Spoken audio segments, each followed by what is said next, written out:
ஒரு அடித்தட்டு மக்கள், நடுத்தரவாதிகள், ஏழைகள் ஒருபடி அவங்க நிலையிலிருந்து மேலே வரணும் அப்படின்னா, அதுக்கு முக்கியமான ஒரு ஆயுதம் என்னன்னா கல்வி.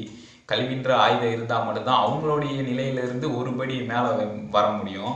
அப்படி இருக்கிற அந்த அடித்தட்டு மக்களுக்கு கல்வி எளிமையானதா அப்படின்னு கேட்டால் கிடையாது. அவங்களுடைய வறுமை, அவங்களுடைய சூழல், அவங்களுடைய சமூகம், இப்படி சூழல்ல இருந்து அவனுக்கு ஒரு கல்வி கிடைக்குதுன்றது ரொம்ப பெரிய விஷயம். அப்படி கிடைக்கிற கல்வி தரமான கல்வியா இருக்குதா அப்படின்னா இங்க அது கிடையாது. இதுல தாண்டி இங்க கல்வியை வைத்து பல பிசினஸ் நடத்தப்பட்டு இருக்கு. இதை விட இந்த குழந்தைகளை டைவர்ட் பண்றதுக்காக சமூகத்துல பலவிதமான விஷயங்கள், கேடு விளைவிக்க விஷயங்கள் கொட்டி கிடக்குது.